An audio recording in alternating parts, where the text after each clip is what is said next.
Hey guys, Adrian Kid Guru here, and I am shooting this video back at home. I'm back home after the house has been renovated, and now this room is now officially my home office as I'm full-time self-employed. I've moved everything in here that was part of my bedroom and moved it into a separate room now that's been freed up.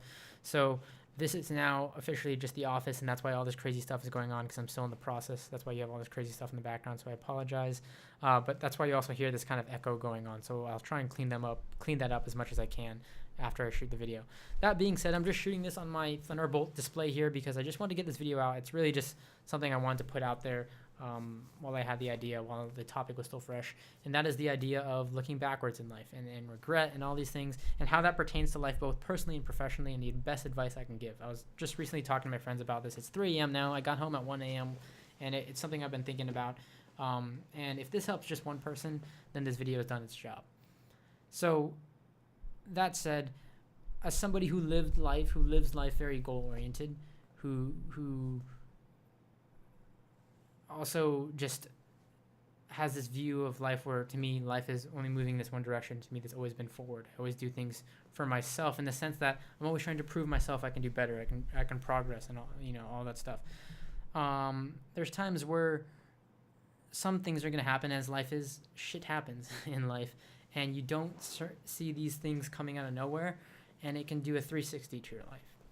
And these things happen, and we get caught in this crazy spiral, and we keep on we get in this state of regret and looking backwards. And as somebody who's been there and has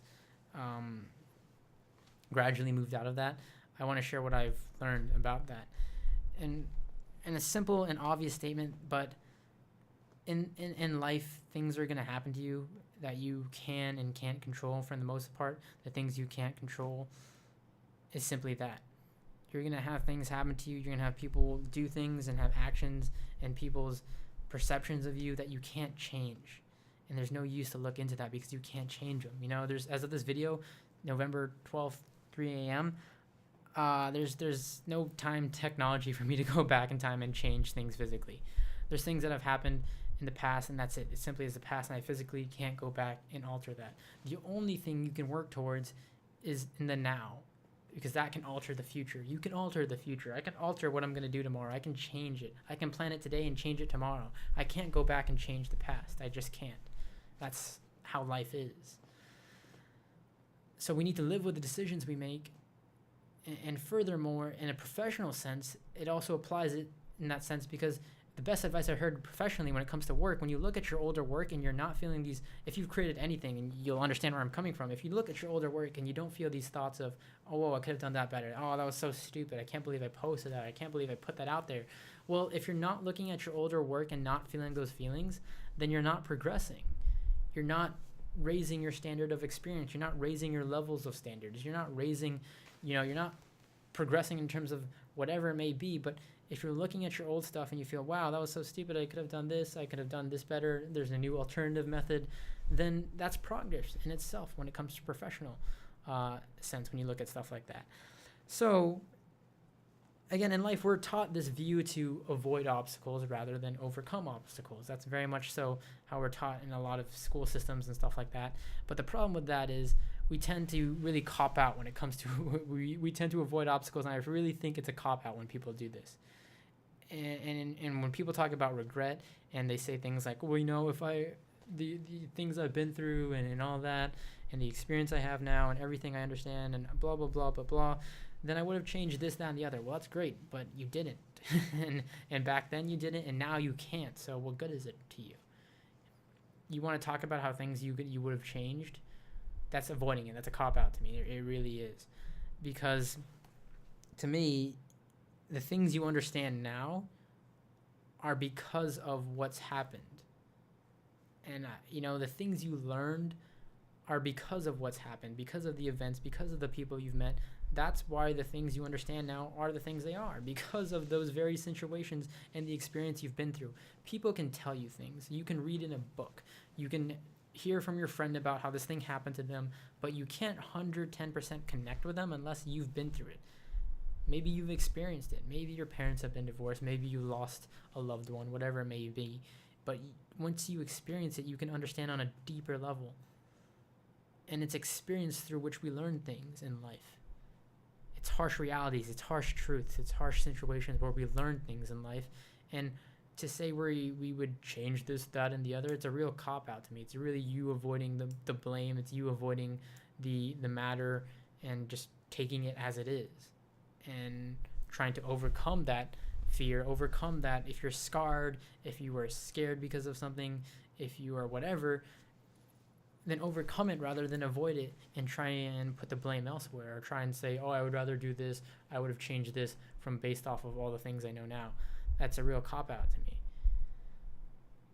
I mean, in essence, to also say, like, you know, it's like when people talk about, and when you're caught in a spiral, people tend to say, you know, they wish they can just leave everything behind. They wish they can go there. They wish they can just fly here. Or some people do that. Some people just completely leave certain situations after certain experiences to get a new, fresh start. Now, the issue with that is, no matter where you go, if you're carrying the same luggage, you're not doing yourself any good.